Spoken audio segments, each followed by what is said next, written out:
Hey, what is up guys? Welcome back to the channel. Today I'm going to be teaching you guys how to get free boxes and free cash through the payoff pitch game mode. Now, I will say this isn't in Event Royale anymore, sadly, and you will only find this game mode in multi-events about once a week, probably midweek, not on the weekend. And once you know how to do it, you can 100% beat this game mode. And I'm actually going to slow down each pitch so I can show you guys how to do it. And I'm also pretty sure that it does not require good pitchers, because in this I don't have any prime pitchers, and I did perfectly fine. And my relievers aren't the best. So yeah, anyone can beat this, and you'll get free boxes, which I'll show at the end. So anyway, let's just break down what each of the pitches do. Right now I'm auto-playing the first 8. And yeah, let's just break down what each of the pitches do. So first off, we have a fastball. Just going to slow this down a little bit. Just aim it where the blue squares are and you should be fine. It won't move at all. And also all these pitches are going to be vice versa for left-handed pitchers. Most of my pitchers are right-handed pitchers, so if I say something breaks left, then if you're using a left-handed pitcher, it'll break right. So anyway, so the next pitch I'm going to be throwing is a cutter, and you're going to want to aim this basically a square and a half to the left. So one square is obviously one square in the strike zone. So as you can see, I aim it right about there, and I'm gonna go for that middle square. And as you can see, a square and a half is where it moved, and it's perfect. So that's what we do for the cutter. I also will say I don't have all the pitches in this game mode, but this is the basic ones. Some you might watch out for that I didn't have are moving fastball.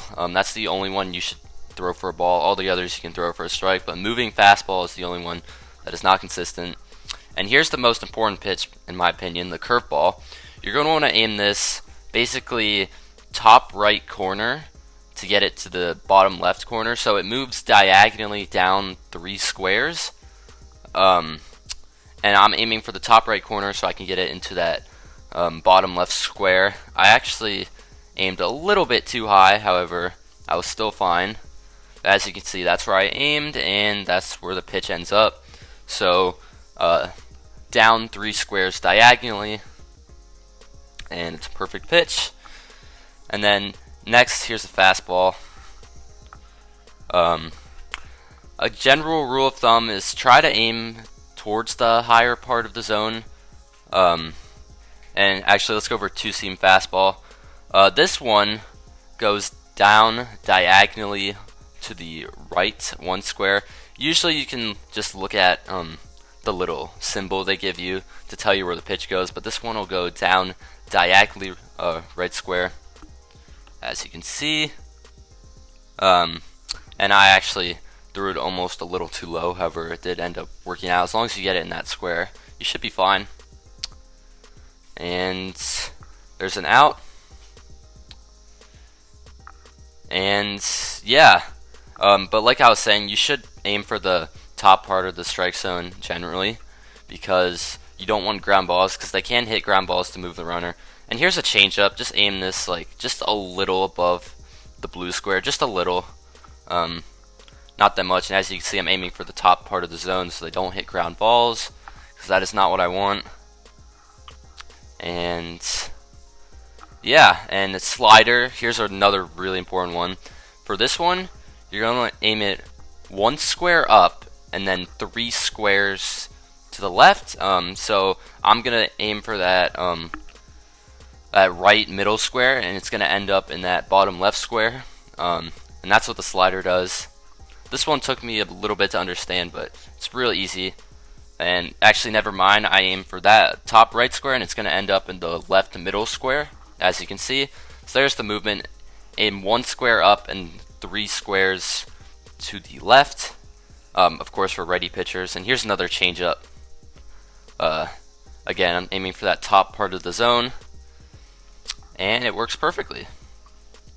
So there's level 1 completed. I'm actually just going to skip level 2, and then I'll just break down each pitch of level 3 for you guys, because there are certain scenarios you have to look for, especially in level 3.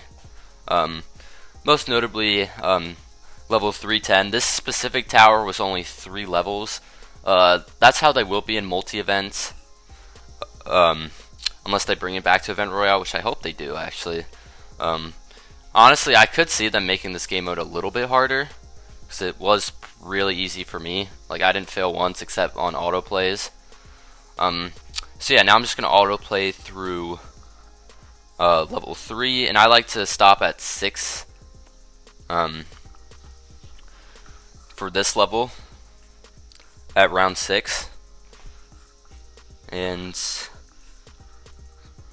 yeah, here's where I'd stop, and I actually lose here. I actually end up losing here like 3 times, I believe. We'll just watch and see. But if this does happen to you, just play it manually.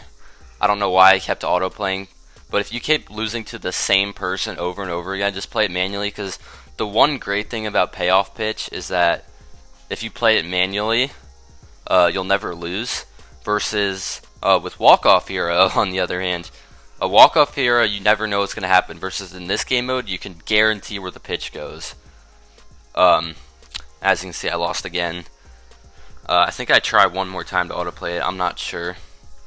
And yeah, that's why this game mode is superior to walk-off hero, because it doesn't matter how good your players are, and it's not luck-based. This one is actually skill-based.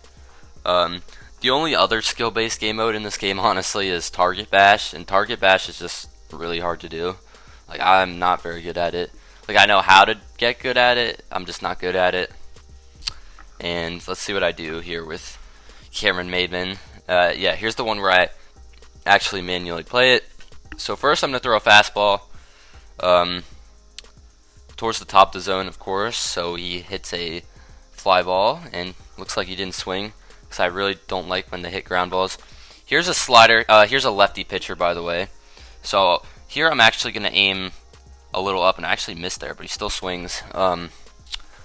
So it's okay on some of the sliders and curveballs to aim outside of the strike zone, because as long as you have a general idea where the squares are, like for those you have to pretend that there's squares up there basically in order to throw them where you want. It does take a little bit of time, however, if you've ever practiced in the practice feature, you should know how to do it by now. It's really not that hard at all.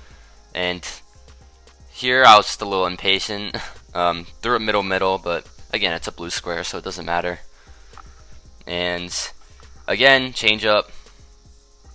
And here, since there's 2 squares and no red squares on that side of the plate, I like to be safe, not sorry, because if you miss and hit a red square, it's not good. And here's one of those curveballs where I'm just going to aim for the top right corner, and it'll go into the bottom left corner. And now we're on round 7. Let's see what happens here. First pitch, curveball. Here's one. Again, you're just going to want to top left it.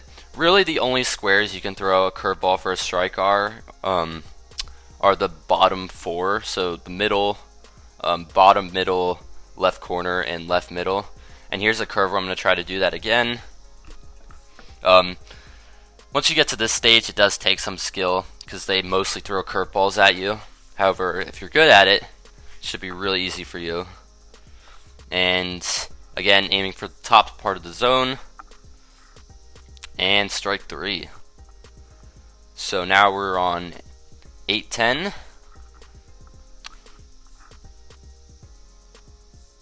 And let's see what happens here. Looks like we have a sinker, which I haven't gone through yet. However, this is very similar to a 2-seam fastball. They're like literally about the same pitch, honestly. So yeah, sinker and 2-seam fastball, remember that. Here's another cutter. So I'm going to aim this about a square and a half, and as you can see, it works. And yeah, sometimes you just have to trust your stuff that it will break. I know it kind of seems weird throwing it at a red zone. And here's a slider. I'm going to aim it for that right middle square. Like so. But yeah, it does feel weird throwing at red zones or outside the zone, but that is sometimes what you have to do. And on to the next at bat. with Lindor, I believe. Yeah, he's pretty annoying to pitch to, not gonna lie. And here's another one of those where I'm just gonna aim for that top right corner, and I actually catch that square instead, but it's fine. And then fastball, I'm gonna aim for the top of the zone, of course. You can always trust the fastball to go where you aim it. And that's why I hate Lindor, because whenever I face Lindor, he always hits a grounder, even though I hit that to the top of the zone, which is annoying, but it does happen. And here I just got a little lazy. It's like I'm in I don't care mode anymore, because it's 2 outs, so it doesn't really matter if you go for a grounder or not. And here's a slider. I'm going to actually want to aim this to the top right of the zone, so it ends in that left middle square. I think I actually aimed that somewhere else. Cutter, gonna aim that about a square out, square and a half-ish, like so, right down the middle, or not right down the middle, right down the middle of the square, rather.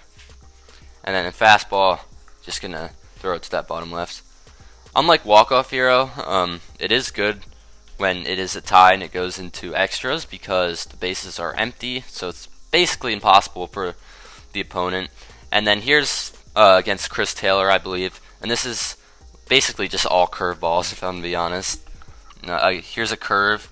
So for this one, this is one you're gonna actually want to start this literally like as top right as it goes, so it curves down the middle. So if you ever have to throw a curveball down the middle, you're gonna want to go top right as far as you can possibly go. And in this one, you're gonna want to go top. Or you're gonna want to, top, and then on the right side. That takes a little thinking. That's why I stopped before I threw it, because you don't have to throw it until you actually watch it. And here's just another one where it's just top right corner, and I actually missed there. However, I don't think it mattered. It did not. Could have been problematic though. And yeah, that'll basically do it. There's the tower beat, and as you can see, I have 2 boxes, which is really nice, because obviously you have a chance at a prime pool, and I'm actually going to do a little bit of a box opening right now. Baez, spoiler alert, I didn't get him, but I was fine with that because I didn't really want him. And yes, that's everything you need to know about payoff pitch. Again, I didn't have all the pitches, but just look at the picture and you should be fine. But thank you guys so much for watching. Take care and have a great day.